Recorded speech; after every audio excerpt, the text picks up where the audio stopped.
I think one of the things that many spiritual traditions share is the teaching that the eye cannot see itself.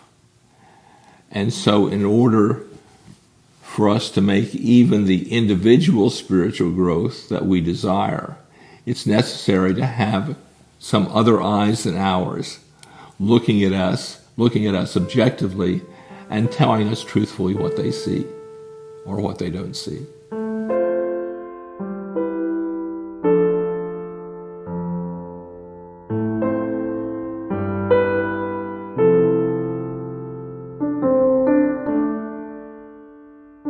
I'm Lloyd Lee Wilson. I'm a member of Friendship Friends Meeting in Greensboro, North Carolina, which is part of North Carolina Yearly Meeting Conservative.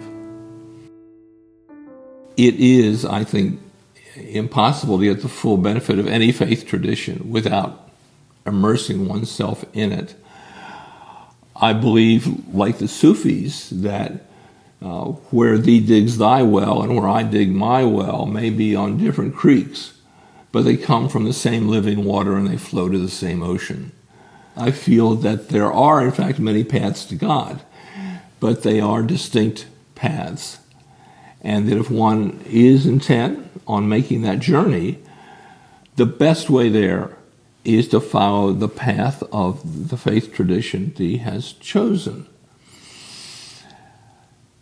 The temptation, if we don't, is to avoid those things we don't like.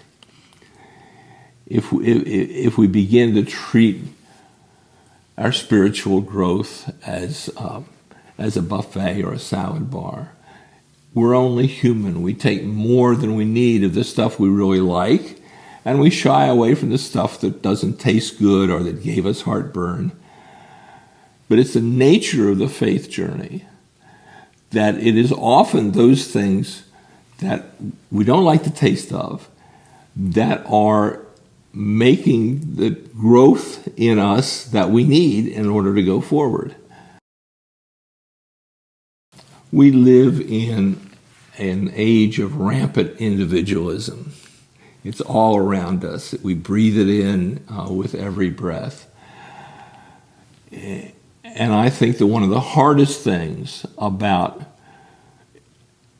committing to the Quaker faith tradition is exchanging that individualism for a sense of corporate discernment and corporate wisdom. We go through our meetings and we're asking,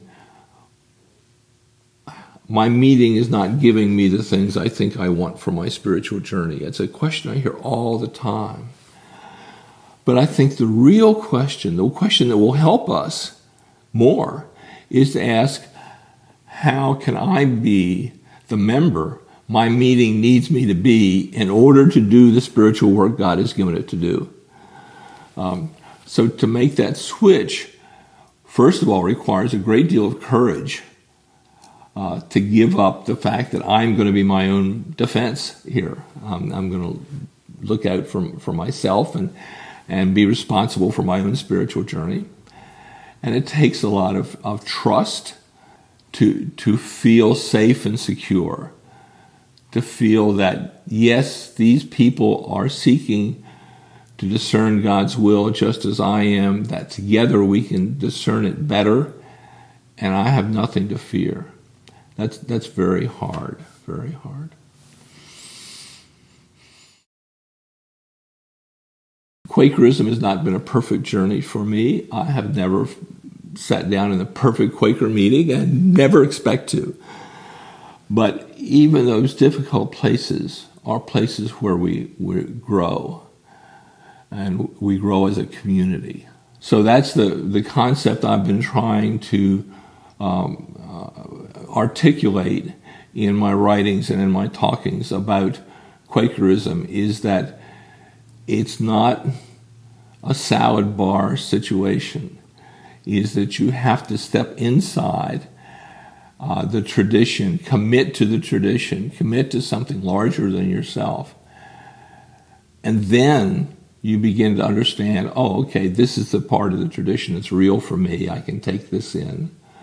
But you can't stand outside the tradition and even understand it, much less critique it. I'm here at Friendship Friends meeting in Greensboro, North Carolina, just to say thank you for watching this Quaker Speak video. We release a new video every Thursday, and you can click on the button over here to subscribe. You can support the project for as little as $1 per video. That button is just below me. You can see all the videos we've ever released down here. Hope you have a great Thursday.